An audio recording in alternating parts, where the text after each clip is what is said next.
Yo, what's up guys? In today's video, we're going to be going over a landing page testing strategy that I use at my agency, RG Neptune Co., and it's helped us do over $4.7 million in revenue.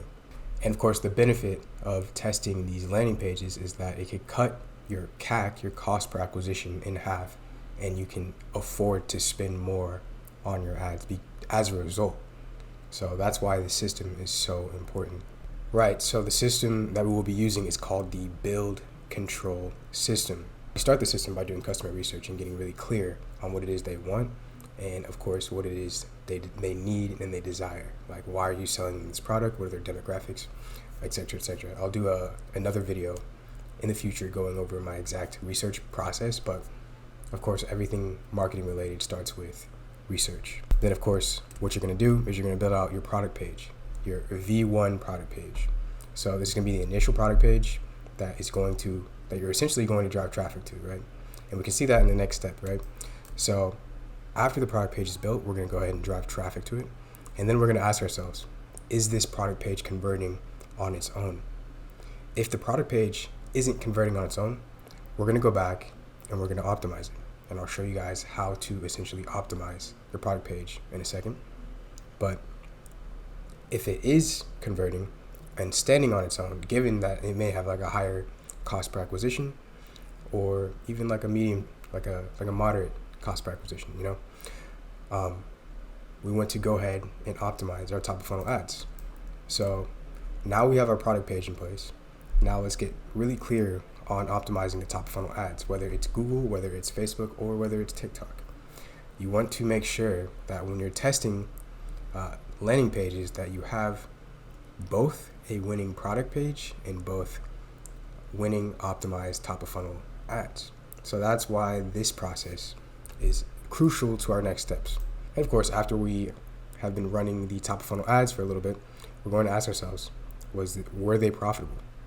Was this direct to product page funnel, was it profitable? If yes, then we can go ahead and begin landing page testing. If no, you're going to want to go back and optimize. Or if you just want to cut your CAC even lower and you're confident with both your product page and your top of funnel ads, and they're giving you a decent cost per acquisition, then you can also go ahead and begin landing page testing. Once everything is set up with your top of funnel ads and your product page is optimized and you're converting at a decent CAC, we're now going to want to lower that CAC by doing landing page testing. So landing page testing is going to start with angle generation. And by angle generation, I mean, okay, does my customer more want the benefits? What kind of pains do they have? Should I talk more to the pain points? This is kind of angle generation. So for example, one angle for a back brace would be to eliminate all of your back pain with just this one device. Another one would be you'll have more freedom to live your life with this back brace.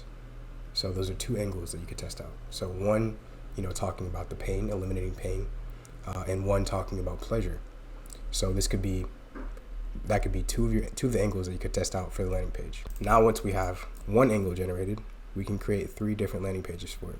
So we can try out a listicle, we can try out an advertorial, and we can try out just a long form sales page. Now, determining which build may perform better is going to depend on your audience. So for example, the older audience may react well to an advertorial. And if your product fits the advertorial, if it's like something that's problem solving and you can tell a story around it, which you can tell a story around pretty much anything, but if it's an older generation, they may like the advertorial. If it's a younger generation, they may like the listicle or the long form sales page build, if your product is more self-explanatory.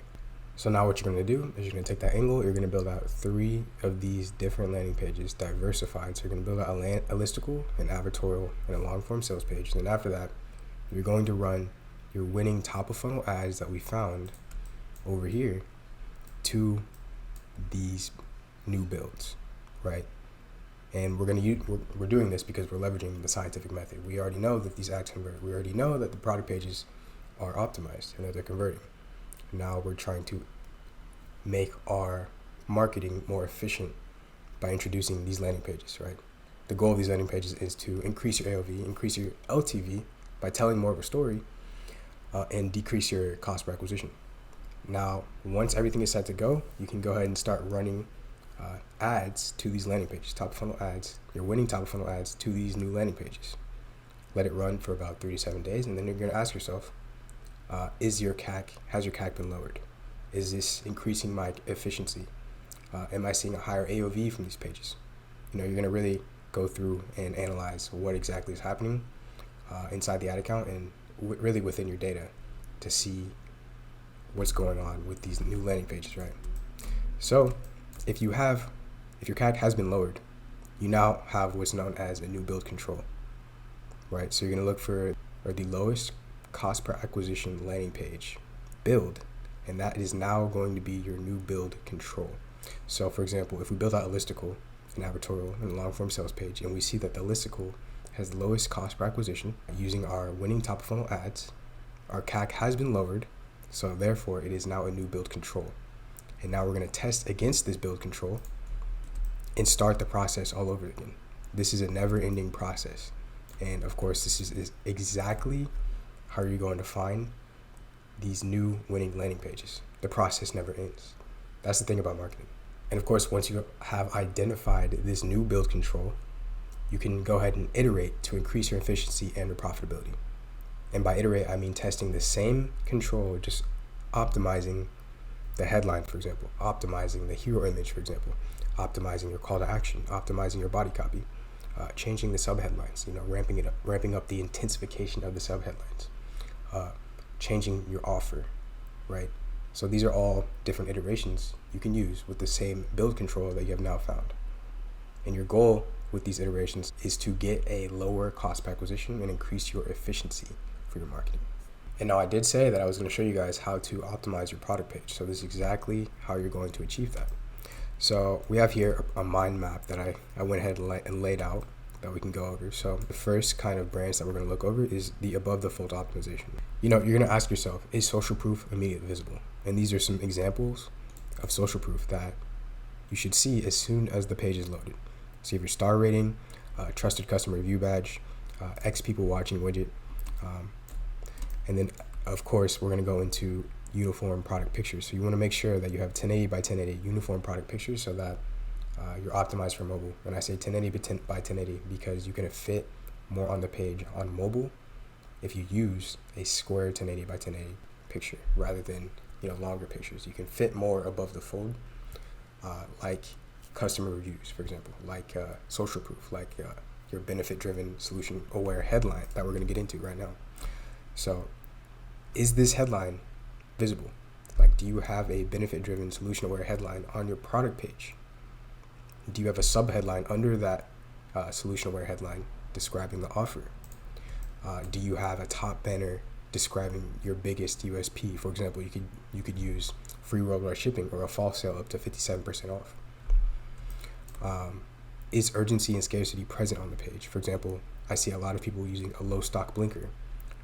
You may think that these are kind of corny, but they actually do push your customers over the edge. Do you have quantity breaks actually on your page? And quantity breaks are going to increase your AOV. If you do have quantity breaks on your page, do you have a highlighted item that says, for example, over here, best deal or most popular? For your offer, are you including the word free anywhere? Are you using free shipping, buy one, get one free? Are you including a free gift? This word free is very, very powerful when it comes to consumers.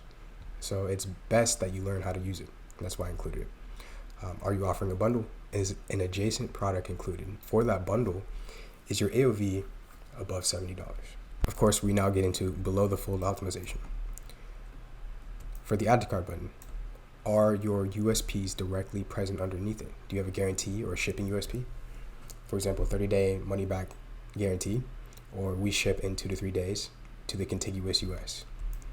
That's what I mean by the shipping USP. Really big one is your add to cart button sticky.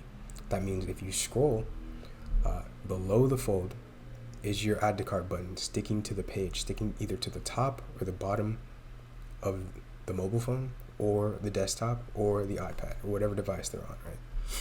Really important for conversions because you want to stay top of mind. and you want a clear next step for your customers.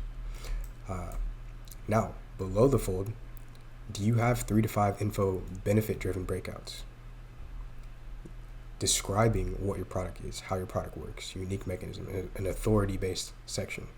Do you show your product in action using GIFs and before and afters? Do you have an us versus them table? Do you have an FAQ that answers every single question in a thematic way? Do you have a footer? Really simple here. Is it clearly navigatable, right? Now, of course, we're going to get into fast load speed. Is your store even fast to begin with? Are you compressing your images? Are you utilizing a CDN, a content delivery network? Is your code minified? Are you utilizing lazy loading? And by lazy loading, I mean the image isn't actually loaded until you scroll down the page. Are you minimizing your Shopify apps and minimizing your JavaScript? So this is going to be really important for load speed. And just 1 second can lose you a lot of customers. So guys, this is going to be really important. And if you can, I would hire a developer or someone to help you out to improve your load speed. Now getting more into technical execution. Do you have a basic SEO filled out? I see a lot of people in the e-com space not really filling out this basic SEO, but it will serve to benefit you in the future, just organically and with Google ads as well. Just search ads in general. So are your alt tags filled out? Is your meta title optimized for search? And is your meta description also optimized for search? And of course, we also want to make sure that, the whole product page is optimized for mobile. And guys, I went ahead and included a page template on this doc. And I included the key idea that longer pages tend to convert better because you're giving your customer more information to work with. If a customer has a lack of information, they're just going to bounce. They're not going to ask you. They're just going to leave and say, well, they really haven't answered my question. I might email you. You want to make sure that every single question is answered in your customer's head for them to move forward. You want to give them certainty. You want to instill certainty within them. So guys, this is going to be the page template. And of course, it answers the whole mind map section that I just went over. It's completely optimized according to that. So as we scroll down, we can see that, we have a clear USP. This is actually going to be a sticky header. We have a clear product pictures, 1080 by 1080. We have a guarantee or USP actually on, like a badge on the actual product page. We have social proof immediately visible above the fold, solution aware headline and product title, sub headline describing the offer, how many people are actually about to check out and looking at this page. We have benefits. We're using a bundle here, and this may be different for different e-commerce brands. So if you have a swatch, for example, replace this with a swatch. But usually I recommend using quantity breaks because it's going to increase your AOV. Now we have rush my order or the add to cart button, 100% SSL secure payment, free shipping, ships within 24 hours, and free 30-day trial. So guys, this is going to be above the fold. And this PR badge right here also may show up above the fold on desktop. So what you're also going to do is you're going to put a reputable quote from the PR source. So for example, if it says best rated product from CNET or Forbes, you're going to put that right here, right? And then you're going to put the brand logos that you've been featured in, of course, right here. And you're going to make them traverse the page, right? Below the fold is going to be, of course, you're going to be talking about your big promise, your claim. So what exactly your product does for your customer. What's the big promise of your product, right? So you're going to make your big promise right here. You're going to intensify that big promise with the subheadline, and then you're going to prove your big promise with supporting headlines and supporting sections right here. So if you say that you can get XYZ result by using your product, you better put and you better prove that you can actually do that by having supporting headlines right here and supporting sections, and maybe even support a video, right? So as you scroll down, you're going to have 3 of them just because it is symmetrical. So the page structure is going right to left to right, and people love to read and scan pages like that. So as we scroll down, you're going to also include how to use your product in 3 easy steps using a speed optimized GIF. GIFs can be kind of heavy for your pages, so either you can use a GIF here, or you can actually use a video, like a flat video, or you can use an actual image. But The main thing here is that you want to explain how to use your product. And of course, in this section, you're going to go over your unfair advantages, frequently asked questions right here. And this is also going to be a review section. So I put these videos right here because there's an app that you can actually use. It's called VideoWise. I'm not affiliated with them whatsoever, but they have some cool, it's a cool Shopify app where you can essentially put all of your customer videos on the page. And what this is going to do is essentially your other customers are going to sell your new customers. So this is pretty powerful if you can implement it. It may slow down your site a little bit, so just be careful about using it, but highly recommend if you can get that up. And of course, you're gonna have your regular text reviews right here, and of course your 100% money back guarantee. So guys, the last thing I want to talk about, of course, is testing out your actual landing pages using your winning ads. So this would be the structure I would implement, whether I'm doing Facebook ads or TikTok ads. Google is a bit different, and of course I can drop a video in the future. But what you're going to do is you're going to want to use ABO, because you want to have a clear and defined testing environment for testing out these new landing pages, right? And as I mentioned earlier, you want to use your winning audience or the winning angle and the winning ads, and you want to drive them to new landing pages. So for example, landing page 1 would be right here, landing page 2 would be right here, and landing page 3 would be right here. So one ad set per landing page, right? And you're using the same winning creatives for each test. So you're using winning creative number 1 through 4, 1 through 4, 1 through 4, and you're changing the landing page or the URL. So landing page 1 may be an advertorial, landing page 2 may be a listicle, landing page 3 may be another advertorial with a different headline, for example. So, yep, this is exactly how I would go about testing new landing pages on both Facebook and or TikTok too. Google, we'll get into that later. But yeah, guys, if you go ahead and implement this landing page testing strategies, you can literally cut your CAC in half, and you can afford to spend more on your ads, on your paid ads. And of course, you can go ahead and scale your business. That's why this is so important to implement. I see a lot of people talking about, creative testing, which is valid. You need to test out your creatives, but you also need to be testing out your landing pages. You also need to be testing out your offers. You need to test every single thing, and our job as marketers is to essentially do that, right? We're mad scientists. We leverage the scientific method, and of course, we find what's working the best, and we run with it. So guys, if you guys like this video, go ahead and drop me a like down below and subscribe for more videos in the future. All right, guys.